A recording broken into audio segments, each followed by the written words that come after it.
Once, a minor space traveler stumbled upon a vessel unlike any he'd seen.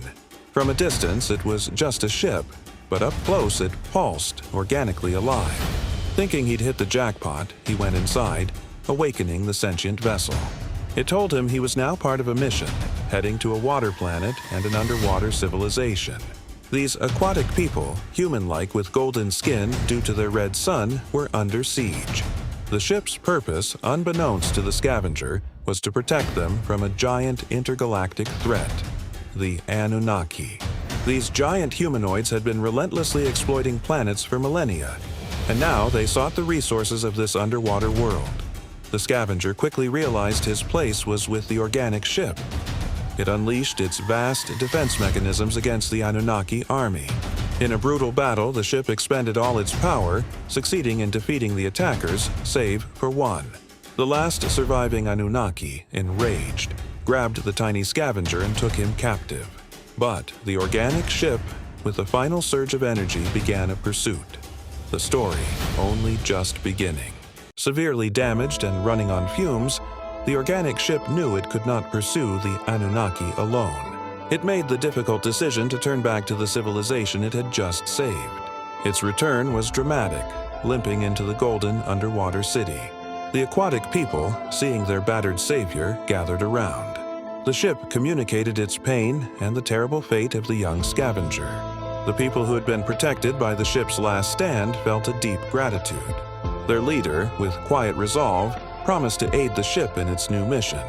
Working quickly, they used their unique planetary resources to heal the ship's wounds and infuse it with renewed power.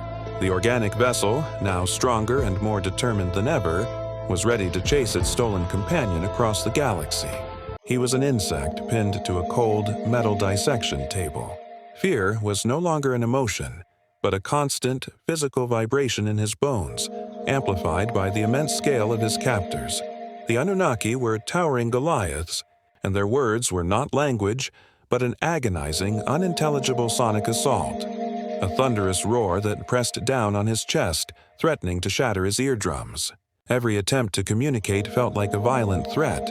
When they tried to fit him with their translator, the gigantic, crude apparatus nearly crushed his skull, a horrifying demonstration of how little they cared for his fragility. Completely isolated, consumed by the certainty that he was utterly insignificant and disposable, the scavenger felt the icy grip of despair tighten. He was a captive toy in a giant's hand, alone in a world designed to break him.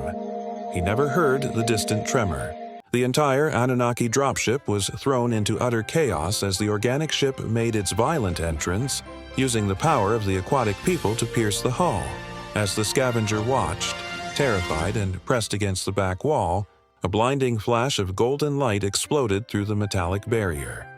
A massive, glowing biological tendril filled the air, stopping just inches from his face. It was the ship, his ship, a powerful lifeline reaching across the void.